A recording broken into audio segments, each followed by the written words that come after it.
Chennur సెగ్మెంట్లోని MLA కాలనీలో 7 లక్షల రూపాయలతో సీసీ రోడ్డు పనులు ప్రారంభించామన్నారు చెన్నూరు ఎమ్మెల్యే వివేక్ వెంకటస్వామి. తాను ఎమ్మెల్యేగా గెలిచాక మార్నింగ్ వాక్లో బోర్ కావాలని స్థానికులు అడిగారన్నారు. ఇప్పటికే ఒక బోర్ వేయడం జరిగిందన్నారు. మరో బోర్ కావాలని కోరారు. దాన్ని కూడా త్వరలోనే వేయిస్తామన్నారు. స్థానికంగా త్వరలోనే సీసీ రోడ్డు వేసేలా చర్యలు తీసుకుంటామన్నారు వివేక్. మంచిర్యాల జిల్లా చెన్నూరు మున్సిపాలిటీలో ఎమ్మెల్యే కాలనీలో పలు అభివృద్ధి పనులకు శంకుస్థాపన చేశారు చెన్నూరు ఎమ్మెల్యే వివేక్ వెంకటస్వామి. ఎమ్మెల్యే కాలనీలో దాదాపు 19 లక్షల రూపాయల నిధులతో రోడ్డు పనులకు శంకుస్థాపన చేశారు ఎమ్మెల్యే. కాలనీలో నూతనంగా వేసిన బోర్వెల్ ను ప్రారంభించారు ఎమ్మెల్యే వివేక్. సీసీ రోడ్డు పనులకు శంకుస్థాపన చేయడంతో హర్షం వ్యక్తం చేసిన కాలనీ వాసులు.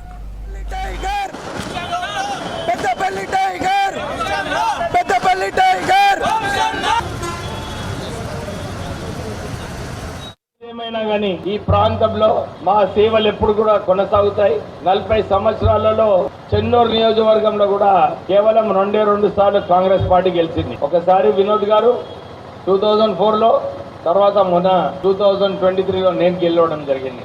ప్రజలతో నుండి ప్రజల సమస్యలు కనుక్కొని ఏదైతే చేసినారో అది ఇప్పుడు కూడా ప్రజలు మర్చిపోరు. మేము కూడా అదే బాటలో తిరుగుతూ అదే బాటలో పనిచేస్తూ ప్రజలకు ఒక భరోసా ఇవ్వడం. మేము మీతో ఉన్నాము, మీకోసం పనిచేస్తాము.